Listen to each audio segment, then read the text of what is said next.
Good day and welcome to this virtual lecture by Ilze and Heinrich Wolff, hosted by the Urban Planning and Design Department. And before we get going, some quick announcements.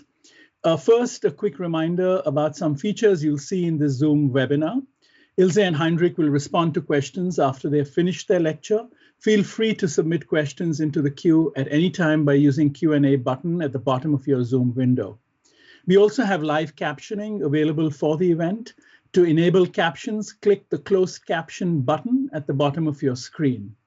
Before we get things started tonight, I also want to invite you to join us for some upcoming GSD public programs. Tomorrow at 7:30 p.m., please join us for the launch of a new student-led publication at the GSD entitled Pairs. The founding editors will introduce the inaugural issue and then will be joined in conversation by Giovanna Borassi, Director of the Canadian Centre for Architecture. And on Thursday, March 4th at 7:30 p.m., we'll be joined by Julie Bargman, founder of DIRT, or Dirt Studio, who will deliver the distinguished Daniel Urban Kiley lecture on her works on regenerative landscapes. All lectures will happen on Zoom and require registration, and more information about these events, as well as how to register, is available on the GSD website. And now for tonight's event, or today's event, depending on where you are. The event is supported by the Rachel Dorothy Tanner Memorial Lectureship Fund. This was established in 2006 by the family of Rachel Dorothy Tanner and funded by Reuben Marks, who's MBA 63. And this endowed fund enables world-class design practitioners in the field of architecture, urban design, and urban planning to come to the GSD and engage in lectures, symposia, and other kinds of intellectual engagements. The fund is named for Rachel Dorothy Tanner, 1958-2002, an urban planner and lawyer who cared deeply about people and their lives and was an acute observer of living conditions and human relationships. She worked for the New York City Planning Commission, and in addition to her professional interests in architecture and urban design, Rachel was an accomplished painter and an inspired photographer. Now, it gives me immense pleasure to welcome and introduce Ilze and Heinrich Wolff, both architects I deeply admire, and I'm continuously inspired by their work and really their way of thinking about history, memory, the built environment, as well as our agency as architects. And most importantly, about the context and its particular histories that nourish the creation of their projects and their very particular modes of practice, both as partners, but also as architects sensitive to and engaged with the lives of people for who they build. Their work is rooted in practices of refusal and homage, the title of their lecture, something they're going to be more pointedly sharing with us today, especially the multiplicity of modes they employ in their practice to understand, engage, and intervene in the contexts that range from reading text to music to silent images, from material to immaterial structures. Their refusal to comply with the usual taxonomies of presentation, circulation, and legitimization is the critical shift for Ilze and Heinrich, leading to the co-production of knowledge, which is fundamental to their collaboration.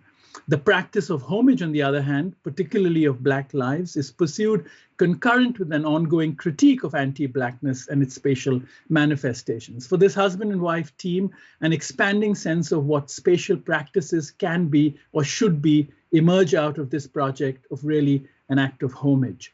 Their practice is informed by the colonial histories of their home in Cape Town. They established their architecture practice as a vehicle for addressing social inequalities, as well as the erasure of indigenous landscapes and narratives. At their space in Cape Town, Bocap, that's their studio, they regularly host exhibitions, lectures, and talks, all concerned with developing an enduring public culture around the city, space, and personhood. So their studio itself has that sense of publicness where they engage with the community they're situated in. And of course, their practice has been acknowledged. They've won several awards. I don't want to go into reading all of that because you can see it all online.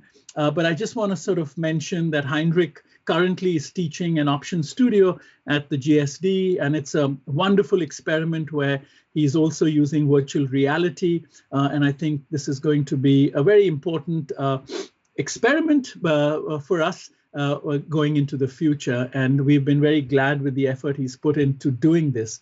Ilze, I wanted to just also sort of highlight, is the author of the award-winning 2017 book, which is called Unstitching Rex True Form, the story of an African factory's biography of a Cape Town modernist garment factory and its entanglements with societal constructions of race, gender, and space. This is a really wonderful, but also an incredibly powerful book. And she's also from 2017 to 2019 been a research fellow at the University of the Western Cape Center of Humanities researching historical spatial practices as a foundation from which to begin a space for art education for this historically Black university. So, I mean, they make an incredible partnership because they bring multiple lenses through their own disciplinary trainings, but their disciplinary interests to bear on their practice. And she's also been the founder of a publication and a research platform, a very important platform called Pamphlet, Art, Architecture, and Stuff, which focuses on Black social and spatial imaginaries. Today, they're going to share with us their work, which they produce from their studio in Cape Town, and where they're focused on what they refer to as, to quote them, developing an architecture of consequence and an enduring public culture. So welcome, Ilze and Heinrich, and over to you. We look forward to your presentation. Thank you very much for that wonderful introduction, and thank you for hosting us, and we're very glad to be in your space virtually, and hopefully one day we'll be sharing some space in real life. So thank you for bringing us up.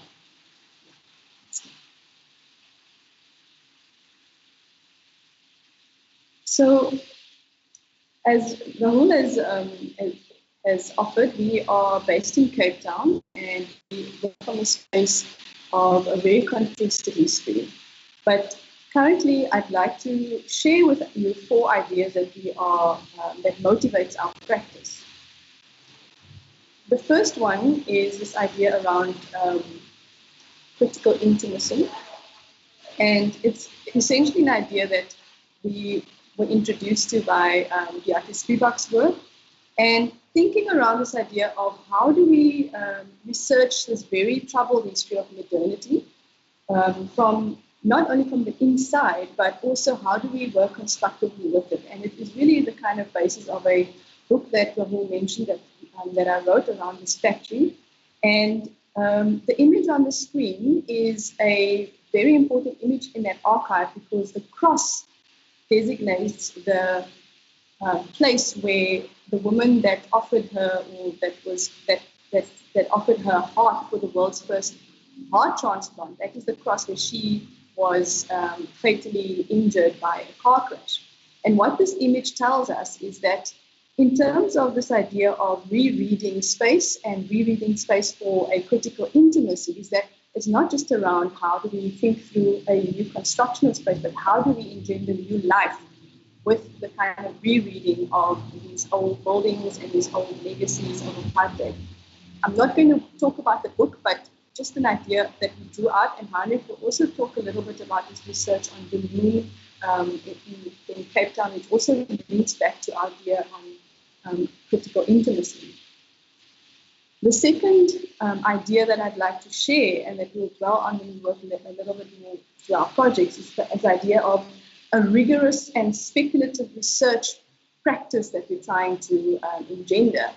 And I recently came across this very beautiful statement by Ben Magubane, who is an important social anthropologist from our part of the world, who wrote this quote, and I'll just read it for everybody's benefit, and it goes like this. Now, when one wants to organize facts to contribute to knowledge, one is careful to base classification upon essential qualities. But suppose that instead of organizing knowledge, you set out to organize ignorance and prejudice and to justify certain policies. You then select the unessential rather than the essential qualities. You will entirely conceal the question how and why a particular phenomenon is what it is.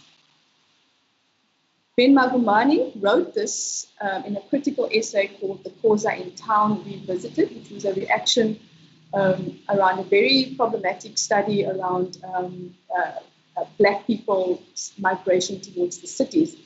And our idea around this statement and the way we use it for our practice and research methodologies is that one needs to be extremely rigorous in order to unlearn some dogmatic truths that still exist within our pedagogy and our way of thinking about architecture. So as much as it is about unlearning accepted truths, it is about thinking about how research can be in service of a global and a structural understanding in order to intervene locally with wisdom, care, and an ethics of repair. The painting that you see on the screen is a 1830s painting talking about the kind of legacy of studying black space in a place like Cape Town with the kind of hauntings of a colonial architecture. And there is a kind of a violence around thinking only of the one and then, not thinking about the structural context within which the one emerges or is produced by the other. So our thinking is always to think about these ways of thinking, not to be continually producing ignorance, but also in what Magubani claims is to produce knowledge for a global understanding. The third idea that we are very much obsessed with, and it is linked with this image that you see on the screen, but it's also linked to a particular argument that Fred Moten has offered us to the world, which is this idea of new habits of assembly. So Fred Moten thinks about that, so since there has been so much spatial violence and, ideas around fragmentation of our societies, and particularly, attached to indigenous lives and black lives, we really need to think about what are our new habits of assembly. And when I think of that thought and idea that Moten produces in his work, I'm immediately drawn to this image of Katrina Majid because it offers an architectural corollary of that idea. And Katrina Majid is a woman that lived in, this photograph was taken in 1991 in an area called Sundrift, and it was captured by a photographer called Brendan. But what you see is a kind of a woman building her dwelling with a lot of strength and ingenuity.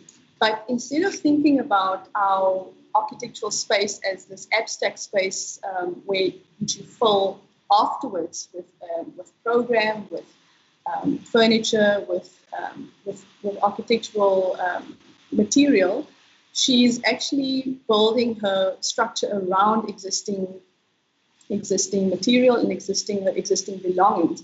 And I think of Moten's idea around assembly, not just as a way of thinking about an immaterial sense of assembly of networks of care that has been lost, the social imagination and the public culture, but I'm asking that we should think about these new habits of assembly as a kind of material culture as well. The last idea that really motivates our practice is this idea of serious play. And here I'd like to also draw on the ideas of Edith Rogoff, thinking about the seriousness of play in the art world. What is seriousness exactly, and what is the performance of seriousness, and what is the actual rigor in inquiry that we require when we're making new work, when we're thinking creatively about spaces, and especially around spaces of repair and new assemblies? And we think that it requires a kind of an iterative search. It definitely requires a sense of joy and a sense of a new kind of way of making an aesthetic. And it definitely requires a playfulness. And once we think of this kind of idea of a serious play, one really is engaging in a way of making work compelling and engaging for a broad audience, and not just an audience around an architectural disciplinary thinking. You see in the image here is a series of iterative models we made for a project in Munich, a production that was curated by my colleague and friend and Dr. Mpo Matipa, who the work that we produced as an office is essentially also a homage to her work. So I'll leave it there because it also talks about institutional attitudes and thinking around play. So those are the 4 ideas that we'd like to explore when we're thinking about our practice in the office, and I'll offer the space to Heinrich to just carry on with ideas that we're working on in the studio. I would like to talk about an idea and not an architect, although I'll show 2 buildings by the same architect. This architect was an exceptionally talented designer. His name was Wolff Architects. He had a 1-sentence reference letter of Louis Kahn. The reference letter said, "I learned from Wolff Architects." His wife revealed this at his grave. Here we see the Steinkopf Community Center, a beautiful public building in a desert setting. Today, all the windows are ripped out, the doors are gone, the sanitary ware and the electrical conduits are all missing, and the walls have become a space to pay homage to important people. Uitenboga's exceptional skill in filmmaking could not save this building from its paternalistic origins. This building is a clear reminder that the development of a public domain is a social project before it is a building project, and that the superimposition of great form by a genius author is never good enough. A similar fate has befallen a shopping center designed by the same architect in the 1970s. This building advanced the ideas developed in the Carpenter Center that all of you probably know, but improved its relationship with the city by adding a trabeated carapace around the free-form plan that made it quite an extraordinary building, much hated by many. Successive owners tried to have it demolished over and over, and so Ilze and I got involved in a sort of activist action to try and save the building. The building is heavily criticized for being dysfunctional, and for instance, having 40% circulation area, which is quite unusual for a commercial building. The current owner dislikes it so much that he allowed it to be set on fire, had all the windows and doors ripped out, it's boarded up, it's an absolute carcass of a building. What intrigued Ilze and I was this: the architect imagined a shopping center complex in the 1970s as a series of winding routes with small little shops along it in the character of a souk. That was the idea. The urbanity that this idea invokes and the imagined public that would be drawn to it did not sit very well with white South Africa. But we love this idea. For all the shortcomings of the widening routes and its dangers, not having clear sightlines through it, this idea is a truly amazing idea worth honoring. So in a decade of activism, we had to hear over and over and over how utterly unworkable this idea is. And you can imagine if you oppose that for 10 years, after a while, this idea starts growing in your mind, and I'll show you later just how this idea became honored in a building later, trying to demonstrate to people that we think this idea is really worth it. If the Carpenter Center was in Cape Town, it would have been broken down a long time ago. They would see it's just really too ugly and doesn't work. Here's the plan. You can see the carapace on the outside and the free-form plan on the inside. The next one's a completely different story. And this is one about honoring the makers of the city. That not being architects or urban designers, but really the citizens of our city. Because in the cities where we live, the overwhelming majority of the city is shaped by the citizens. Now, when I was a young architect in 1998, together with a colleague of mine, we designed a series of houses in New Brighton, Port Elizabeth. Its reception was curious to me. The enthusiasm of a young architect telling people what are the ideas in these buildings did not necessarily seem to go down well. The idea of a super enthusiastic author somehow did not accord very well with cities that I was working in, and it was a valuable lesson. Years later, I started a study to try and think of how can one begin to make very serious urban proposals without being the author of those ideas. And having worked in Dunoon, I stumbled upon this realization that there are really remarkable inventions taking place in building typologies, in rental structures, in the formation of spaces that really is worth studying and using as the basis of our action as an office. So we studied rental housing, we studied daycare centers, that was a form of specialized house where people sleep in the house at night and have daycare during the day.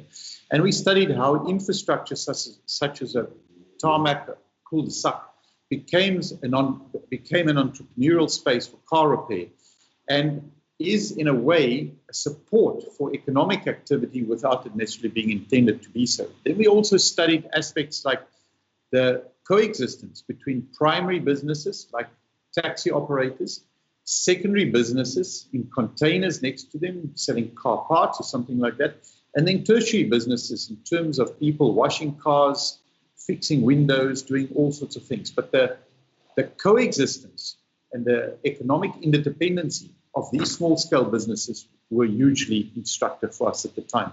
We started studying the formation and the hidden spatial logics that's known very well to citizens, but not necessarily known to a passerby.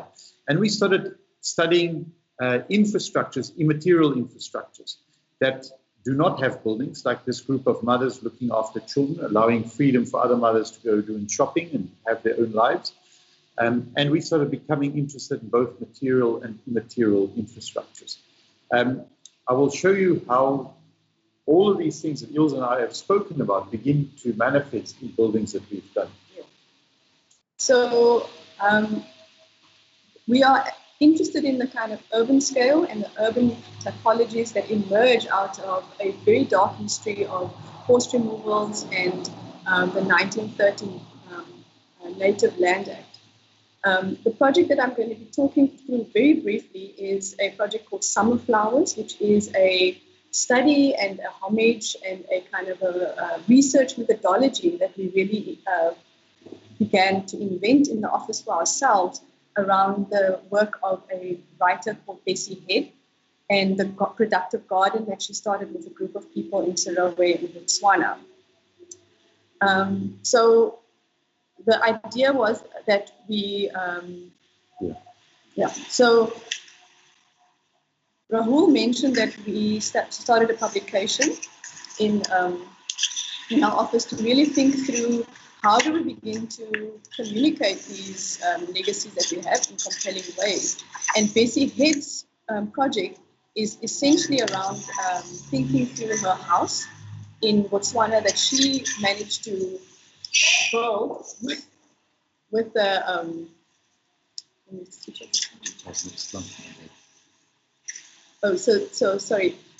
that she built with the resources that she made with the first novel, When Rain Clouds Gather. But Bessie Head was fascinated by another documenter of our country who was interested in structural violence called Saul Clytie, who produced a book called Native Land Act. And Saul Clytie went through the entire country documenting the effects of this Land Act. And the two were then in conversation with each other, sort of generations apart, when Bessie Head wrote the foreword for the republication of the Native Land Act.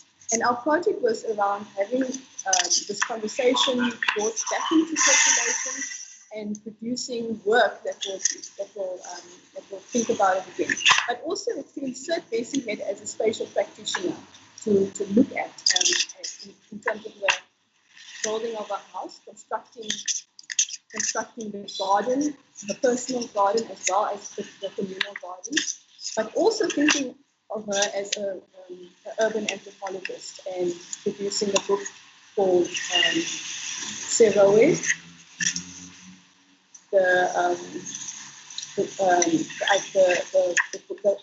essentially a monograph on the village that she found herself.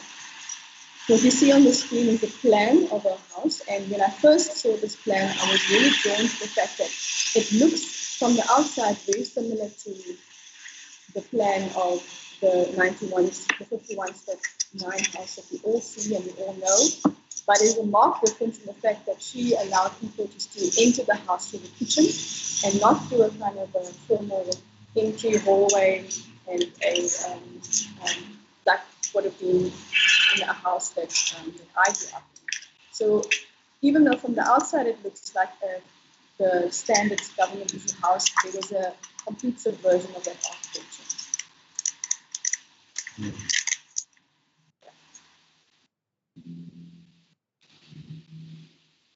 Moving into this project that we're doing for UWC is a refurbishment of a old 19 government house, government school building, which again draws from these ideas around subversion and interventions around how to occupy the architecture that is as a kind of a heritage from the past, but how do we occupy it progressively? The building sits right on the border of what would have been the Group Areas Act, where the neighborhoods were all divided into whites and black areas, and the architecture begins to play with that and how to intervene again through that space. And the Great Mill building is a reoccupation of black scholars into the city, where black scholars and the Black University was historically denied that sense of being in the city. So you'll see the Great Mill Street, which was the actual border where on the left where the school was designated for the white group, and on the right was designated for the black population. And we're playing with this idea of creating a new avenue for this new intervention. The building will be for the puppetry art predominantly, and just showing you some of the contexts and some of the ways that we are thinking of but it's also about thinking about how to ethically intervene into a space that historically is struggling with this idea of hyper-capitalist developments in the very congested land. A few drawings to explain how design through the avenue, the new avenue, and then a vision of the courtyard and a new life essentially for the space.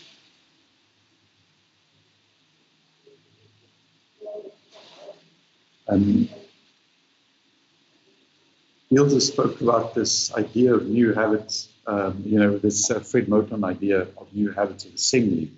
And the question is, considering this sort of constellation of ideas that we've sketched out that mean so much to us, in a city where the majority of the city is made by the citizens, what does this mean for architects and urban designers? Do we just go on in our little enclave as we have, or do we operate differently? And our contestation is that you should operate differently, because the city is, in essence, made through another logic first. And professionals like ourselves have a certain role to play, but it's really in following very often that logic and participating in that logic rather than leading it. We are not leading with logic. So one of the projects that we got to demonstrate our thinking in a way on this was a project in the waterfront in Cape Town. It looked like this before the time, it looked like this when we were done. And I'm just going to speak about one dimension of it, and that is an idea that we developed of a superstructure and a substructure. The idea that the superstructure is the more enduring part of it and more permanent. The substructure is far more changeable and not necessarily made by us. Or, said in another way, that the superstructure is urban and public. It invites the public, it makes the public connections fundamentally. And in that sense, we need it to be enduring. Then the substructure could be the partitions of a building, it could be parts that's temporarily occupied, but there's a sense of an articulation between these two, where there's a decoupling that can happen.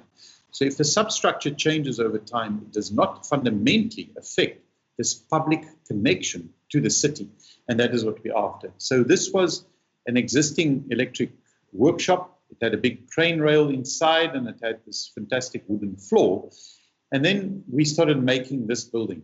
The first thing that you can see here is a homage to the idea of the Wärtmuller Center, this idea of a street lined with a whole lot of small businesses. But what we did here, we learned from the mistakes of the Wärtmuller Center that has winding routes. We said, let's make this an absolutely straight, absolutely legible space that makes sense in an environment. You know, the waterfront's not the most dangerous environment, but in South Africa, we're very sensitive to a sense of insecurity in the urban environment, and therefore you need a sort of clear, legible line of sight, and also in commerce it really helps.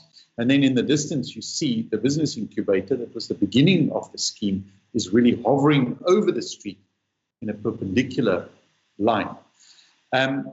But then what we did is an adjustment to this idea of whole lot of small shops. We were saying, but you know, what we learned in Danone is how people have really, really small businesses, 2 square meters, 4 square meters, 8 square meters, tiny businesses.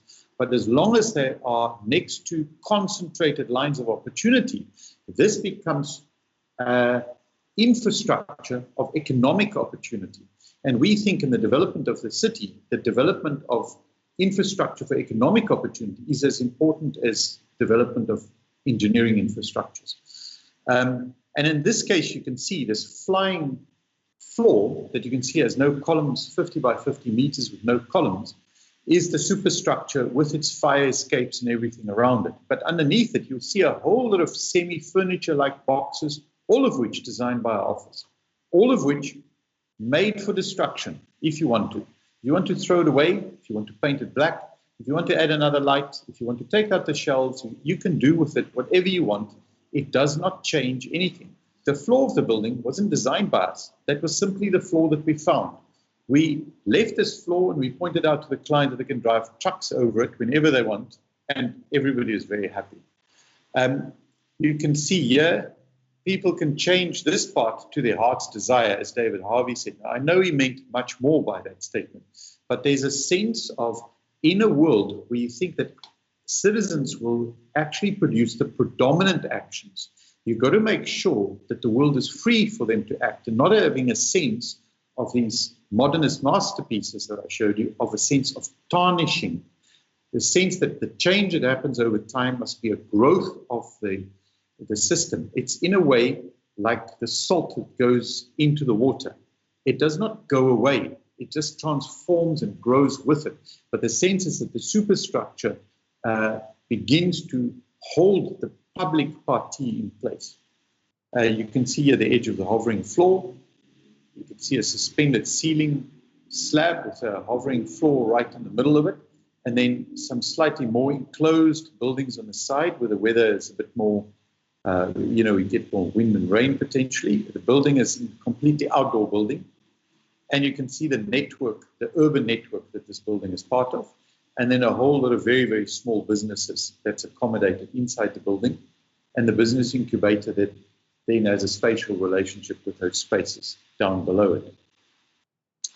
So in this building, so we took the ideas of the Wärtmuller that everybody said so unworkable. This building has about the same amount of circulation. It uses exactly the same amount of ideas, and it's been one of the most successful commercial buildings in Cape Town.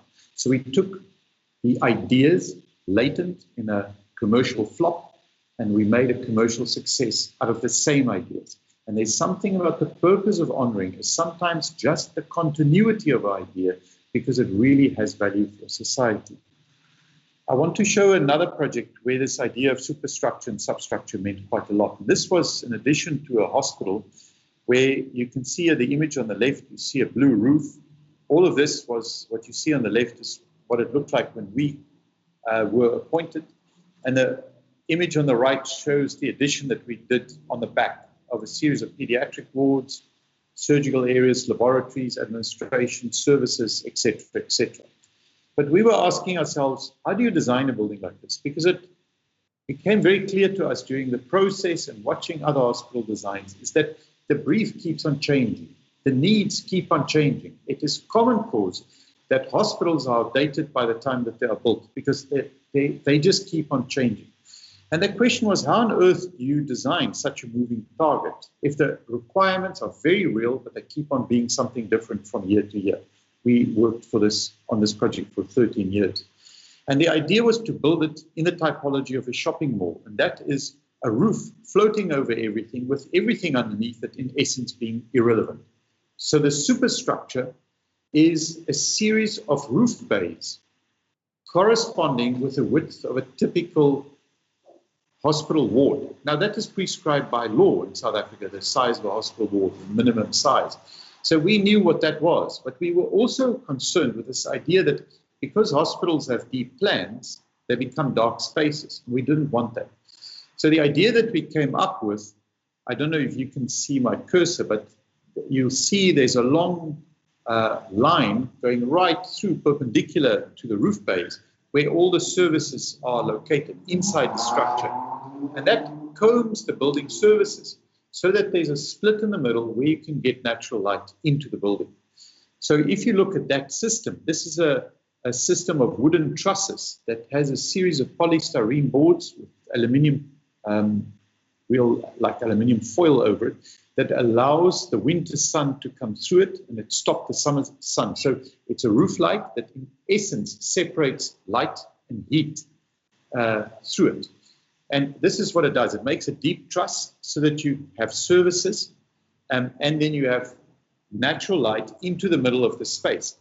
And because there are 4 triangles in the truss, you have the mechanical services always behind the same roof tiles. You have the electrical services and the electronic services in a predictable place in the roof, as opposed to this homogeneous drop-in ceiling. You have a ceiling that's legible while it is closed as to where the services are. And this is the final result. So in hospitals, you usually run the services over the corridors, which mean the bulk services run over the corridors, which means that the corridors are dark.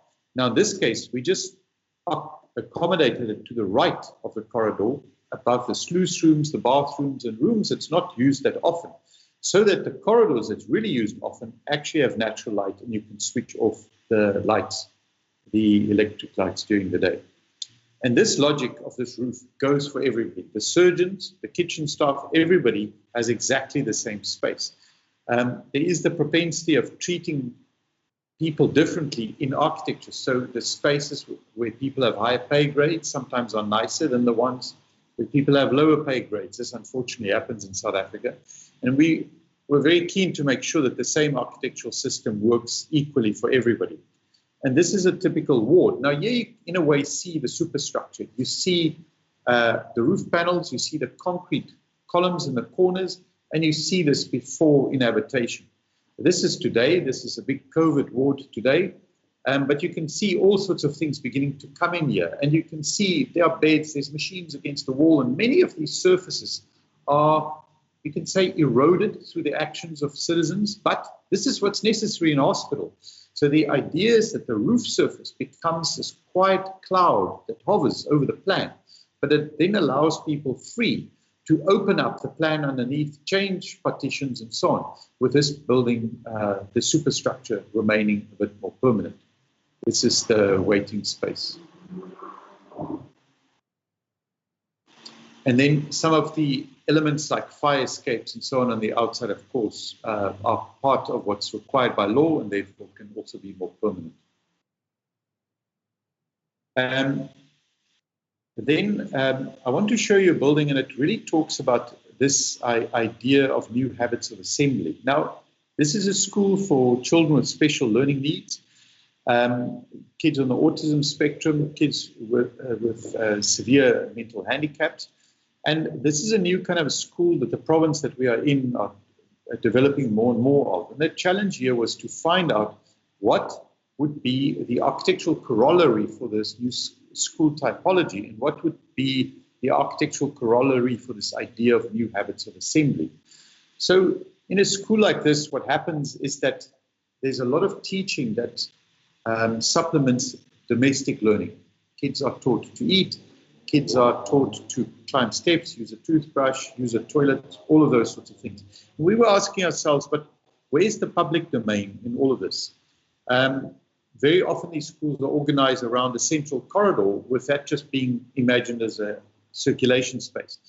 And we were very keen that the classrooms have in between them a courtyard of a sort. But this courtyard had to be roofed to make sure that the kids don't get exposed to respiratory diseases. And this is the result of it. An open-ended roofed structure, not unlike the watershed that I showed before, but this then becomes a place for sports, for art, for cultural expression, for vocational training, and so on. A way of learning to be with others, a way of learning to be in the public domain. And then the classrooms can then sit adjacent to that, leading out onto these spaces. The whole of the school follows the same architectural language as a triangular space, and then becomes more critical development of the same triangular architecture of the main space. That's the main entry court. I'm not going to speak about that. And then just in brief, I think we're running out of time, and you're welcome, Raul, to say to me if we are running out of time. I'm just going to spend 5 minutes talking about this. It's an exciting project that we've not shown in public before, but it's a project that we won as an international competition for a house of worship for the Baha'i faith, as a national house of worship for the Democratic Republic of the Congo. And it's in Kinshasa on a sort of plateau site adjoining this incredibly beautiful, fertile valley with pawpaw trees, sweet potatoes, avocado trees, and so on. And what it does is it establishes the temple in a kind of a garden setting that has on the right-hand side of this image, you see this sort of fertile valley. And in the center of this image, you see this nine-sided star. That is one of the core images of the Baha'i faith. Now, it's a prescript of a Baha'i temple that it is made of 9 absolutely equivalent sides. Now, this is quite a challenge to, I think, most designers, in that it's so much part of contemporary architectural expression is to disrupt such rules. And we were asking ourselves, should we be disrupting it? Should we be honoring it?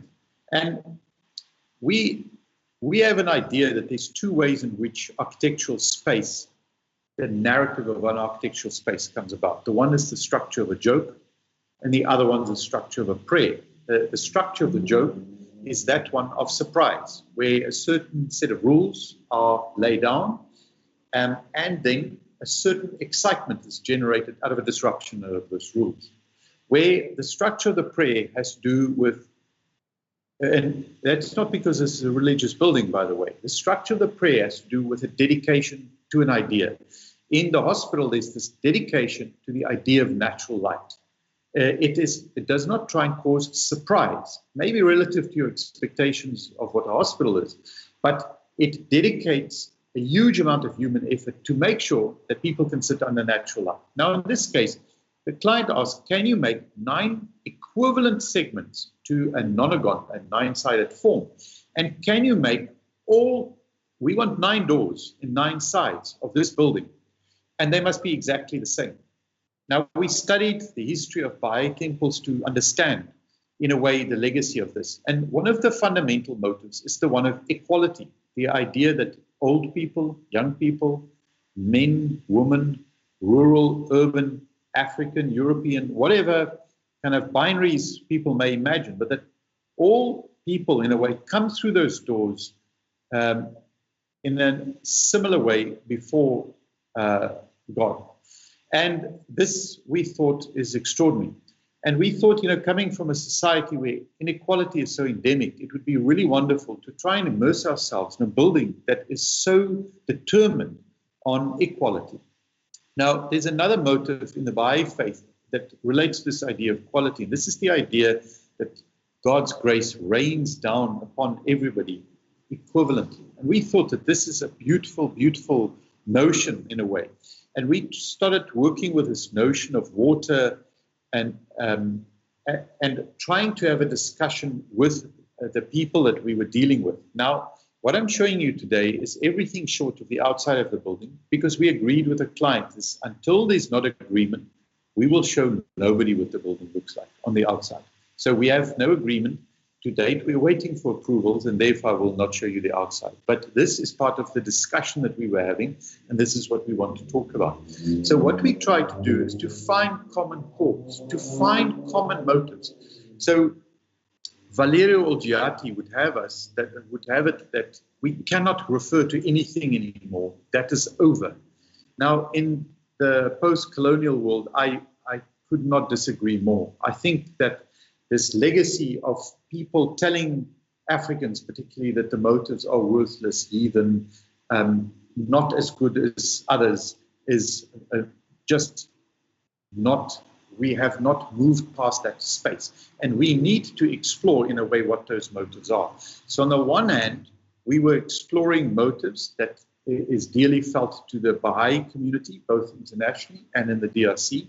And we were exploring ideas in the art of the DRC that is very much appreciated in the DRC, the terms in which they are appreciated, and the terms in which they are displayed, let's say like that, in the rest of the world. So one of the images that we meditated on substantially is this image on the left of a photograph of these houses made in the DRC. Extraordinarily beautiful houses with these curved roofs and these baobab trees, 1,000-year-old trees that probably have their origin from Southern Africa, but shows human action, interaction between Southern Africa and Central Africa going back 1,000, 2,000 years. And we started looking at this Kuba class. Now, I can talk about this for a long time, but we don't have a lot of time left. One of the things that started fascinating us is the collaborative work that you see in the image on the left. So if you look very carefully, you can see it's 4 distinct pieces that's made by 4 probably different women, laid onto a backing piece that's probably made by men. So one group of people produce the backing piece, another group of people produce the front, but it's produced concurrent with each other as a collaboration. And in that sense, the work on this house of worship has been the same.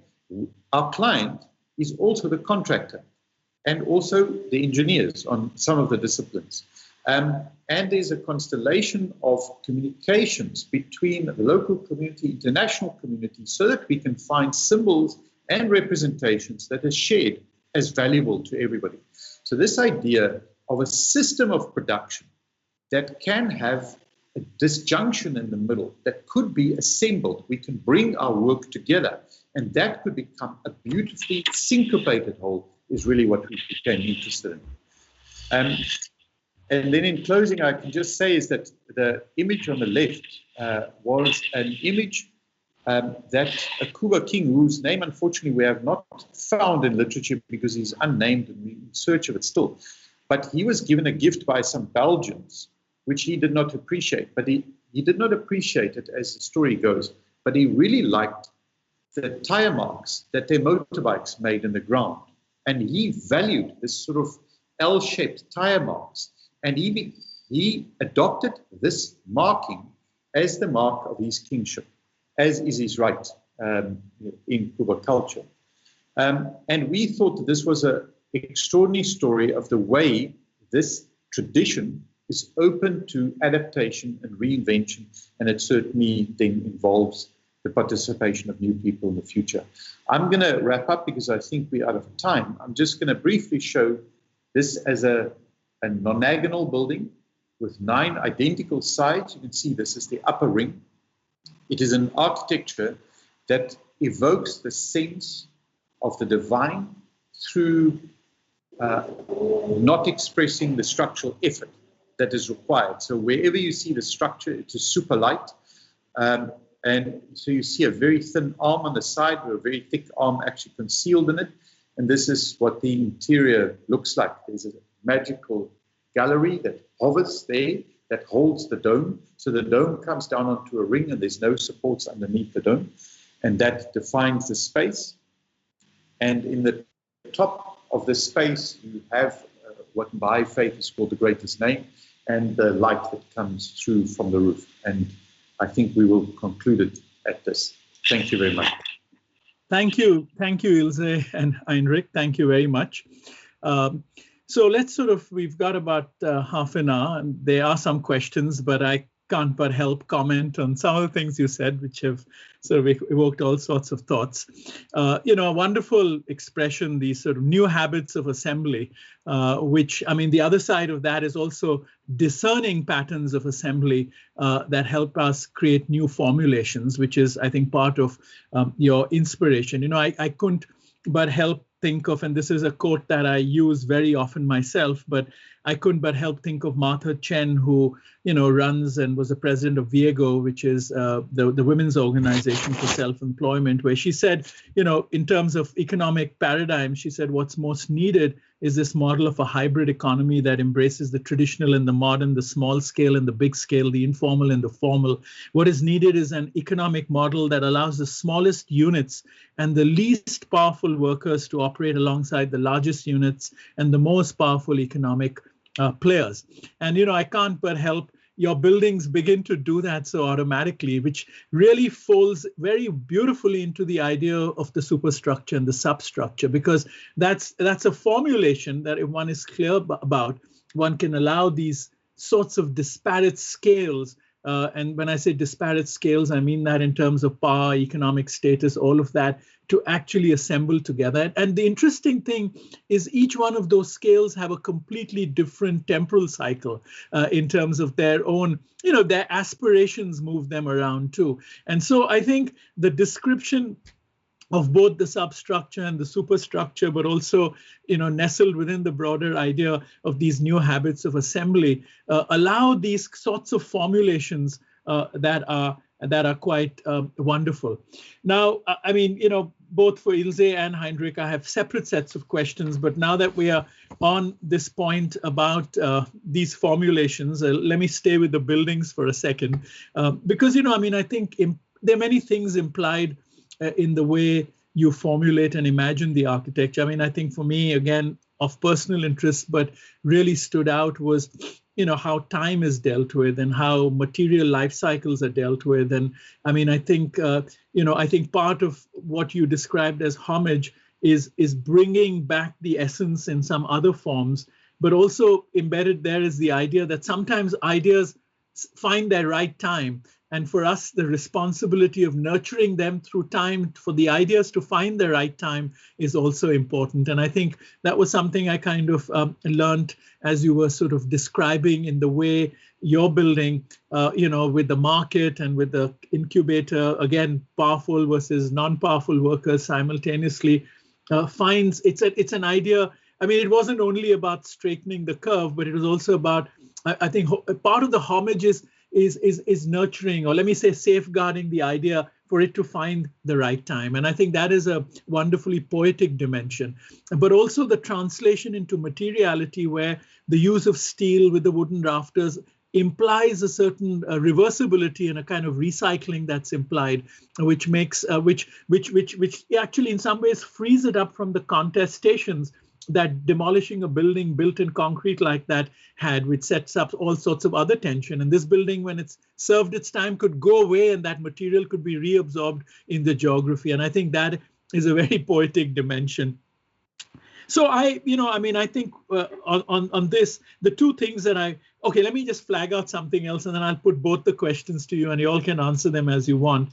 So Ilze, I think, the way you frame those 4 points, I think set the tone beautifully.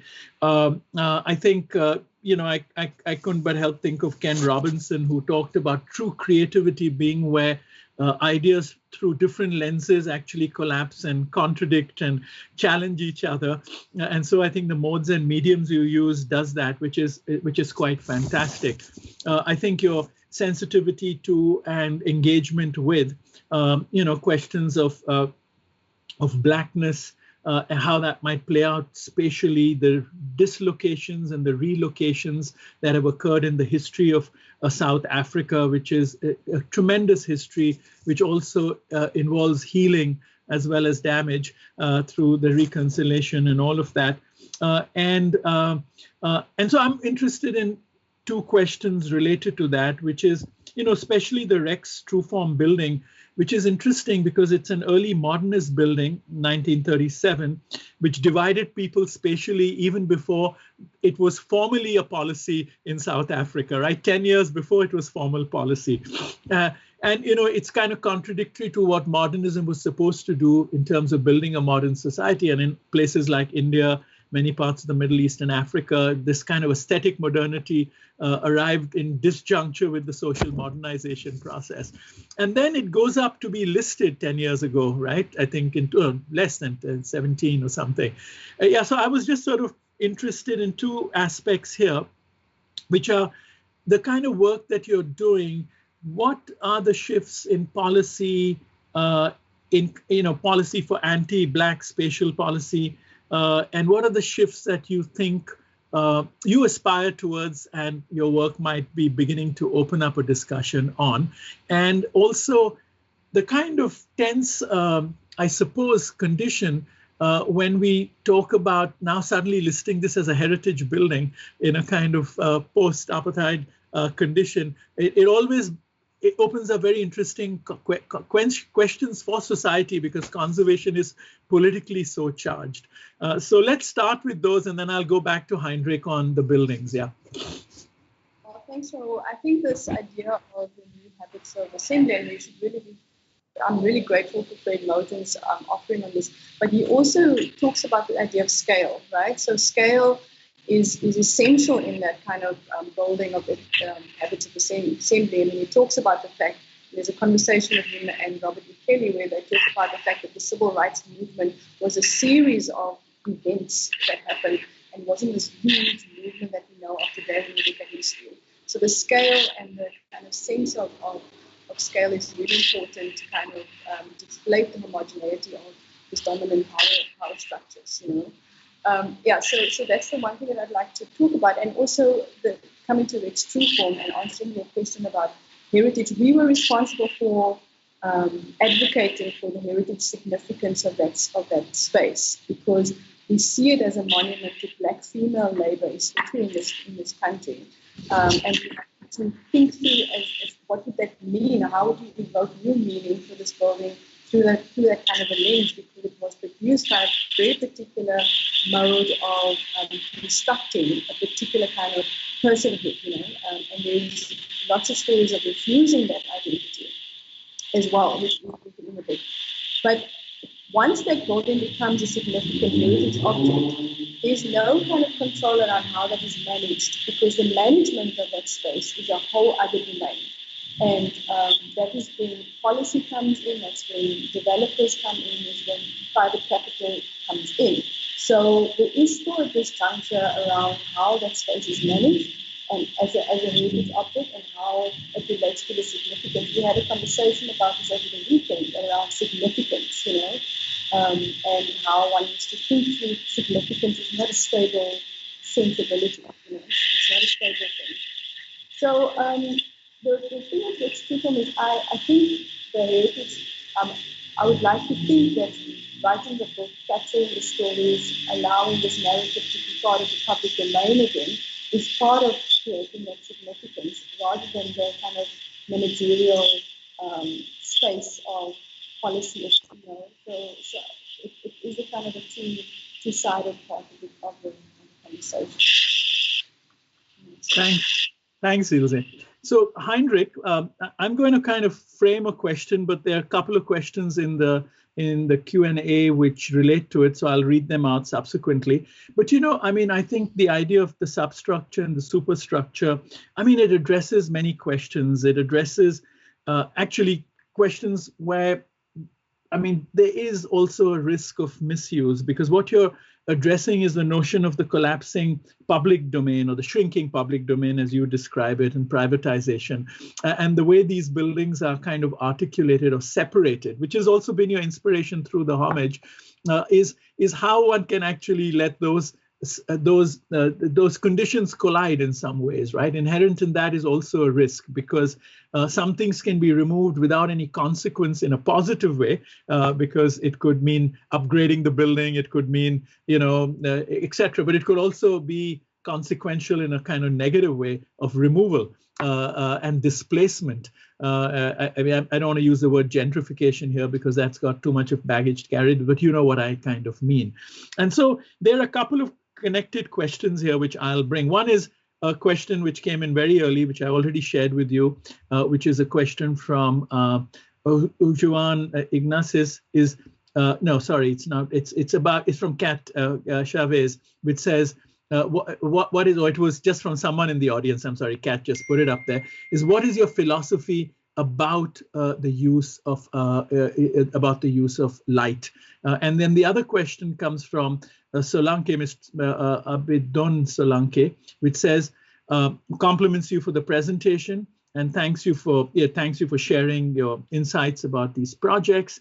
But of particular interest is this question about how do you kind of, how do you engage with the client contractor? How do you have that level of engagement prior to winning the competition or through competitions where sometimes the patron has preconceptions? And how do you engage with trying to get these ideas in alignment with clients and patrons? A very good question, both of them. So the first question is the one about light. Now, I could go on forever about this because it's just one of those really wonderfully, beautiful things in architecture.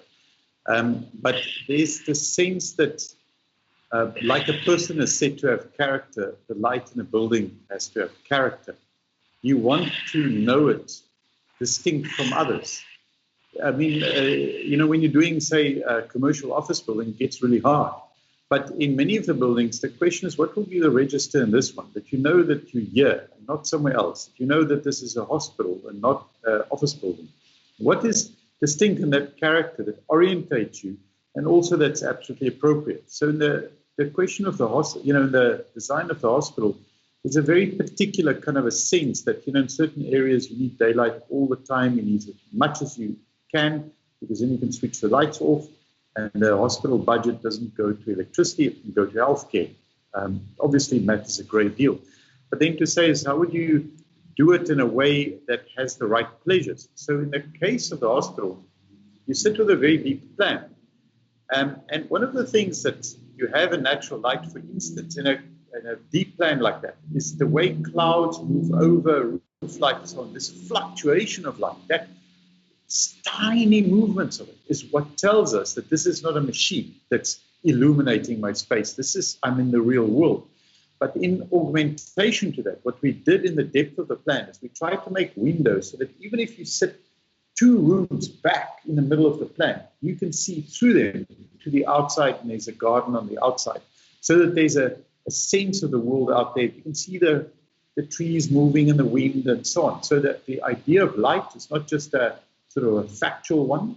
There's something about the life of nature and the character of light that is associated with it. There's something about the science of daylight design, which we take very seriously, but that I think is simple stuff in a way. And then there's something, for instance, in the Baha'i temple, different religions have a different take on light. So Christianity had all sorts of associations with light that was not necessarily equally matched by Islam.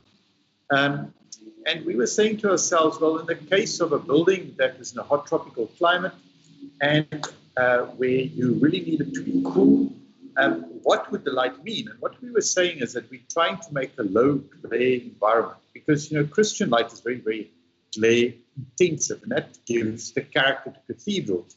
We said, well, why don't we just avoid that absolutely in a way and try and make a sort of soft light that comes over the surfaces in a way, but then articulates these 9 absolutely equivalent parts and so on. That there's this reinscription of the order of equality through the use of light, but that it is indeed poetic. Then you ask, so how do we get into a discussion if you win a competition? How can I win a 2-stage international competition and then claim that it was a participatory project? Now, I wish the client was here, and I wish people in the office were here because they could verify this, is that this has truly been a conversation where people would say to us, you won the competition based on this, but we don't like it. We think you should change it. Now, most architects might struggle with that, but there's a sense that we need to get to a point where everybody is really they believe this project. They believe that this is a thing of a collective making. Now, in the Baha'i faith, there's another reason why this is absolutely essential, and that is the Baha'i believe that any decision that's made by an authoritarian party is a bad decision. Maybe I'm paraphrasing it wrong. The idea is that a strong voice, one must be careful of. One should make a decision as a group, and one should come to an agreement as a group. So we would sit in weekly meetings with what is both a client and a contractor, and they would be telling us how they're going to build it, how they want to engineer it, out of what materials they would want to build it, what tiles they order, what they won't order, how much they'll pay, how much they won't pay, and so on. And it is a continuous process. And of course, sometimes there are things that maybe we would have wanted it differently in the beginning. But there is something about pursuing the conversation to get to a point where you can say, but we genuinely all believe in where we are now. And, you know, after having worked for, it's almost 2 years with this client, I think that they would agree. It's not all of us got what we asked for the first time around, but I think all of us are convinced that we all believe in this thing and that it is shared by the commissioners, by the local community, in the DRC and so on. So I think that that has been valuable, but it is certainly a process of discussion and a process in a way where you've got to really be able to listen to other people. You know, I think that people always ask me what makes a good architect. And I always think you've got to be able to listen to people. You've got to really hear what they're saying. And it's in spite of everything that you are hoping for, everything that you have on paper that you also hear. Okay, what are they saying? Does this thing ring true to them? Because if you want this public world that you're bringing about is done with others. And if it's done against their will, it will never succeed. Thank you, Heinrich. There were other questions about light from Dae Young Kim, but I think you've answered it. He was talking about how it invoked a middle-aged church or building, but you've responded to that. So I think I want to kind of go to Ilze. Ilze, there are two questions here which are kind of related. One from Mary Johnson, which says, I would love to learn more about your research. Is a subscription to pamphlet possible? But you can talk more about the research. And from Omataro, where she says, your temporal architecture, like the Halo, Summer, Flowers, and the Africa architecture, culture, and identity exhibition, subvert the object-viewer relationship, displaying a straightforward message about agency that is hard to convey in a longer-lasting project like a building. Is there a rule for the permanent effects you expect from your temporal experiments? And Ilze, before you go on, if you could get closer to the mic, I think if you could move the laptop closer to you, it'll help because, yeah. Thank you. Thank you. So the temporality and materiality is kind of linked in a way. And again, to go back to this idea of new habits of assembly, is that these practices need to be continuous to be effective. So it's not ephemeral and immaterial and temporal just for the sake of the momentary kind of production of something, but it's a continuous practice that underlines a life project in a way, or a life way of seeing. So yes, they may come into effect as a publication or conversation or a building or a space or a garden or a halo on the top of Signal Hill, but these projects emerge out of a continuous engagement with the idea of recuperating a kind of a new public culture and thinking through how do we develop a public culture for architecture, seeing that there has been so much loss in our society around social space and social public space, that we, as a practice, we're really committed to this idea of thinking through public culture, and that means not always making a material intervention. It means making a kind of immaterial conversation that is a powerful, continuous project. I don't know if that answers the question in an explicit way. It's something that we sort of carry with us, and we had conversations with various people like Mpho Matsipa, who commissioned or we work very strongly with her around the African Mobilities exhibition, which in a sense doesn't exist anymore as a space to go to, but it definitely exists in the kind of imagination of people that created some of the objects in there, that that continues to produce those practices that led to that exhibition, and it exists within the conversations that you can hear online. The publication pamphlet is available. So I know, Mary, you've asked for many times to get a copy, but it's digitally available. There's a link that one can look at, and we can definitely sort of begin to ship those copies in real time. So I can maybe just add to this comment of Ilze of the immaterial infrastructures, because I think that, Ilze didn't elaborate a lot and say the Great Mall project or projects like that, where the construction of the immaterial infrastructures, the social coherence between the actors and the purposes for which a public building comes into being is something that we spend huge amounts of effort for. We would be involved in a public building for 2 years before we get appointed, to give you an idea. Or we would be working on a thing for a very long time, and there's something about bringing an idea together and people around that idea. So by the time we get going with it, people are not even sure that we were responsible for starting it. And many parts of it start with different people, and it gains momentum that it becomes a shared infrastructure, but it's an immaterial infrastructure that you're then looking for the material infrastructure that would be its material corollary. And that for us has been a successful mode of operating. Thank you. There's a question here from Natasha Hawkinson, and she says, I'm fascinated by the flexibility of open structure, and they seem to have a malleable nature that is suitable for public health and social infrastructure. And of course, we can't avoid this question, which is, in a pandemic world like we are in, how do you envisage or envision density in a post-pandemic world? And I mean, I think density is something you also deal with in many of the locations that you're working in. So any thoughts on that? Yes, so thanks, Natasha.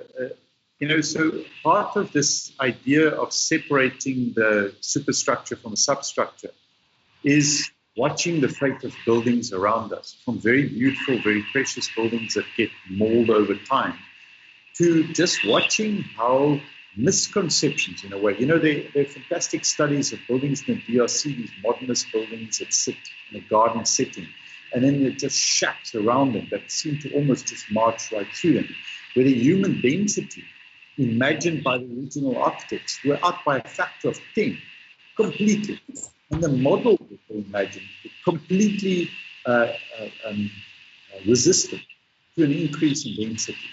And this idea is that you have a certain kind of a superstructure that does the fundamentals. So at an urban design level, it would be those things that citizens really cannot do for themselves, the bulk services, the connections, the breaking of barriers, those sorts of things that you, in a way, need large order acting. In a building, it might be things like the fire escapes that's dictated by law and so on.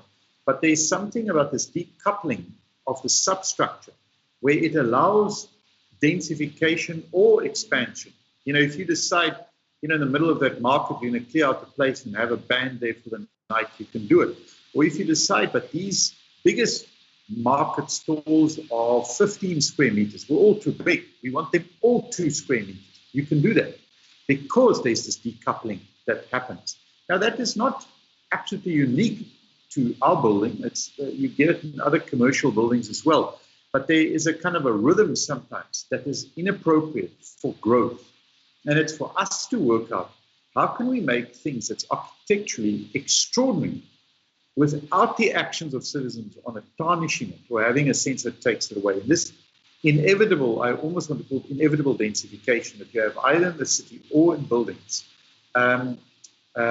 must be welcome, because I think, in that commercial building we did, the client would find additional square meters to rent out. Year by year, they, as they say, sweat the asset. I hate that language, but they're finding new little nooks and crannies in the building that they want to use, and bless their souls, let them use it. It's their building, And there's something about the reinscription that's in the essence of making cities better.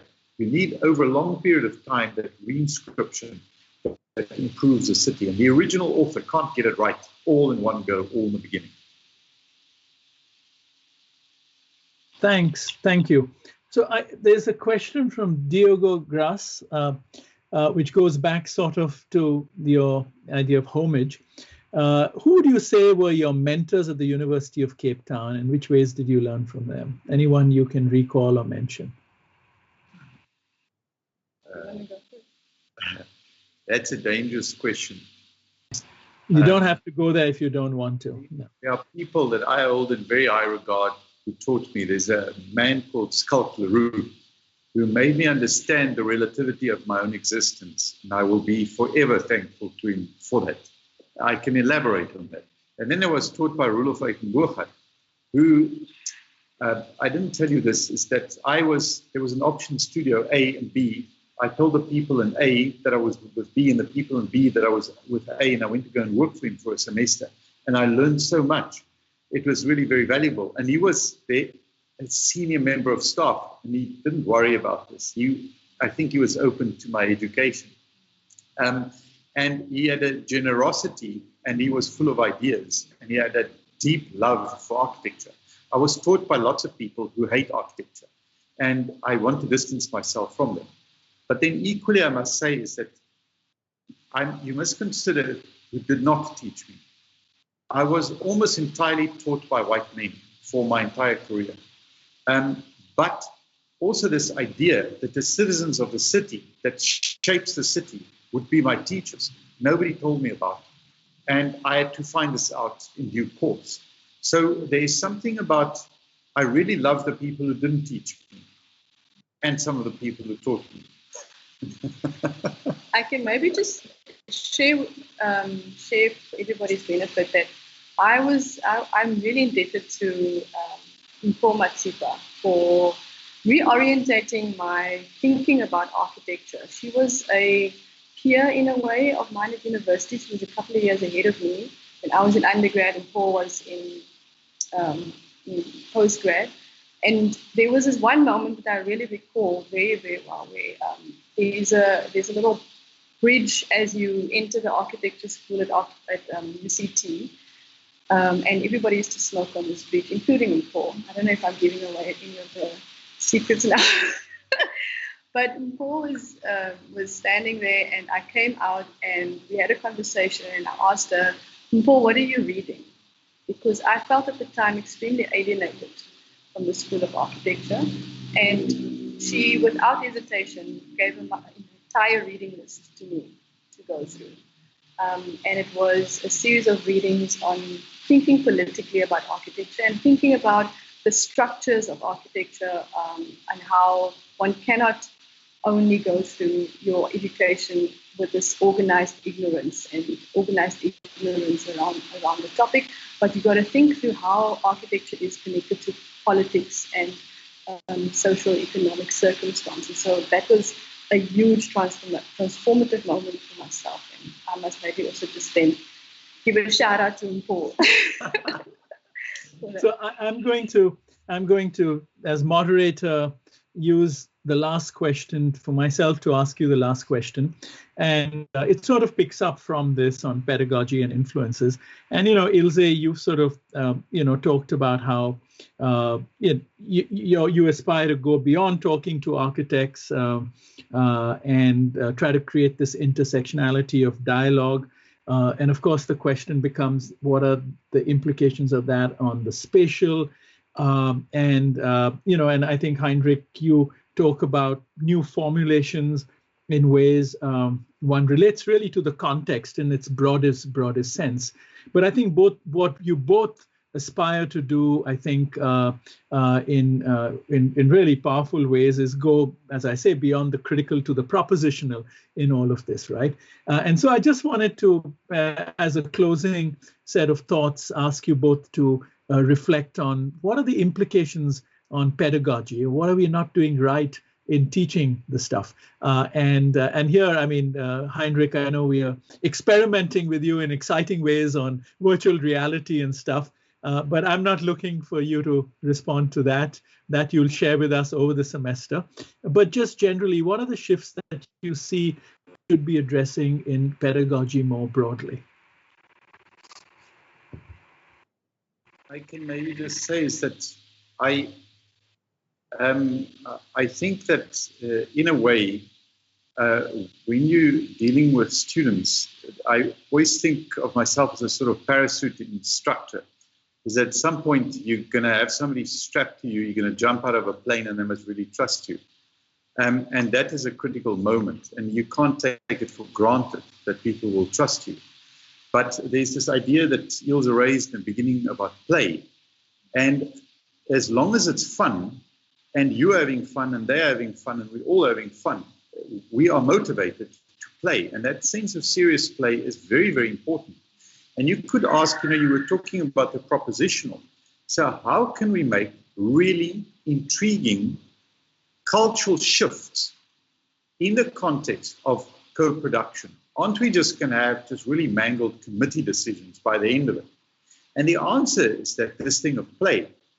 And we've got to teach students to play, not just to have fun, that architecture school and urban design school is not just excruciating and labor, but the sense that we know how to play with others and how to take them along. Because if you want to convince people to make that leap, they've got to have a sense that one is you are professional about it, but also is that you're lighthearted about it, and it will be great to do it. Instead of absolute catastrophe moving forward, this could be an absolute delight, inventing a new way of doing something. Because usually it's an institutional strain if people are doing the same thing repeatedly to try and find a new way. But it's to try and persuade people of the rewards of this thing. And I think, so this thing of new technologies, so the thing with virtual reality that I introduced into the studio is not my obsession with that technology, not at all. It is my desire to play with students, and the sense that I cannot play sufficiently in Zoom. And the moment we entered into the first virtual reality space and the students were giggling and people are swinging and they're doing crazy things, you realize we are playing again and we're having fun with each other.